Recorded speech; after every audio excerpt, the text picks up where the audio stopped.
Hello everyone, welcome back to my channel that is New Age Parenting. So today I would like to talk about that some children are excluded before they are understood. So from my topic you must have known that what I'm going to discuss today. Basically it's about special needs child, and sometimes it's very hard to control your emotions when you watch some kind of videos outside and people don't understand the thing ki, what is the cause of their behavior, what is the cause behind all those things.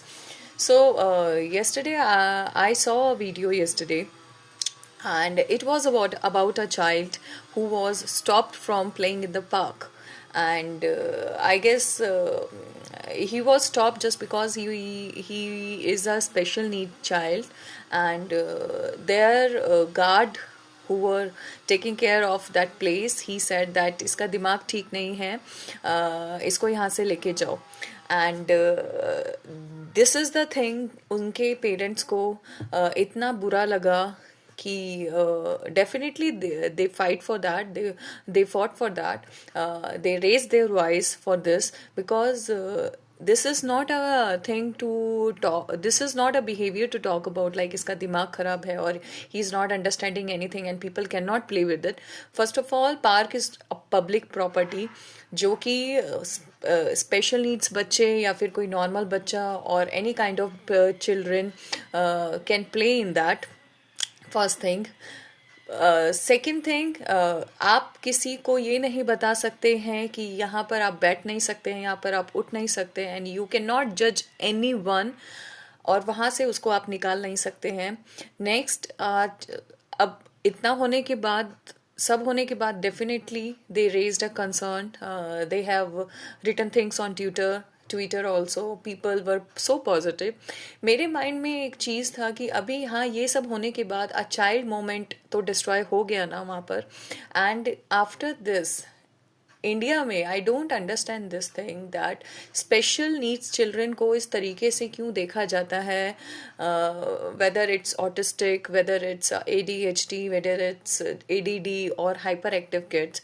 ये एक stigma की तरह क्यों treat हो रहा है अभी तक, जिधर हम लोग पीपल जो यूथ्स हैं यहाँ के, specially I want to ask them कि जब डॉग्स की सेफ्टी के लिए आप लोग रोड पे निकल सकते हैं, when you can teach people कि उनको ट्रीट कैसे किया जाना चाहिए, इसके बावजूद कि कितने सारे इंसिडेंट वी आर वॉचिंग कि अभी स्ट्रे डॉग ने इतने सारे बाइट्स यहाँ पर हुए हैं और यहाँ पर हुए हैं, still you people are protecting them and protesting for them. तो इस चीज़ के लिए क्यों कुछ स्टेप नहीं होता है कि people are educated, still they don't have empathy इस चीज़ के लिए कि how to treat a special kid. And I can understand that some days are strong, some days are tired, but these are children जो कि बहुत precious होते हैं. You cannot मतलब एकदम से आप लोग point out नहीं कर सकते हैं. This is very shameful. And second thing I want to discuss that school में while the time of taking admissions, school वाले बोलते हैं okay we will handle any kind of kid whether it is hyperactive और कुछ भी spectrum से related है. But धीरे धीरे when the time passes, the teachers or the staff start to complain कि बच्चा बैठ नहीं रहा है, बच्चा cooperate नहीं कर रहा है. तो वो जो fake promises होते हैं प्लीज़ उसको देना बंद करिए when you don't have the special educator जो कि इन सब चीज़ों में trained होते हैं.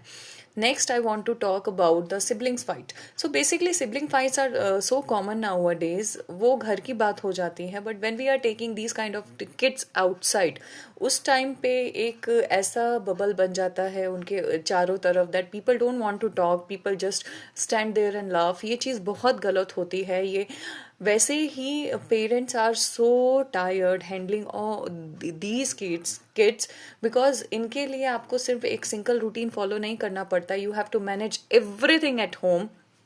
एंड उसके बाद भी एक this is our reality where जो कि सारी चीज़ें वहाँ पर आके ड्रॉप आउट हो जाती हैं कि आप संभाल नहीं पा रहे हैं चीज़ों को. So please, I request everyone who is watching my video, please when you see any special kid, please treat them like a normal kid.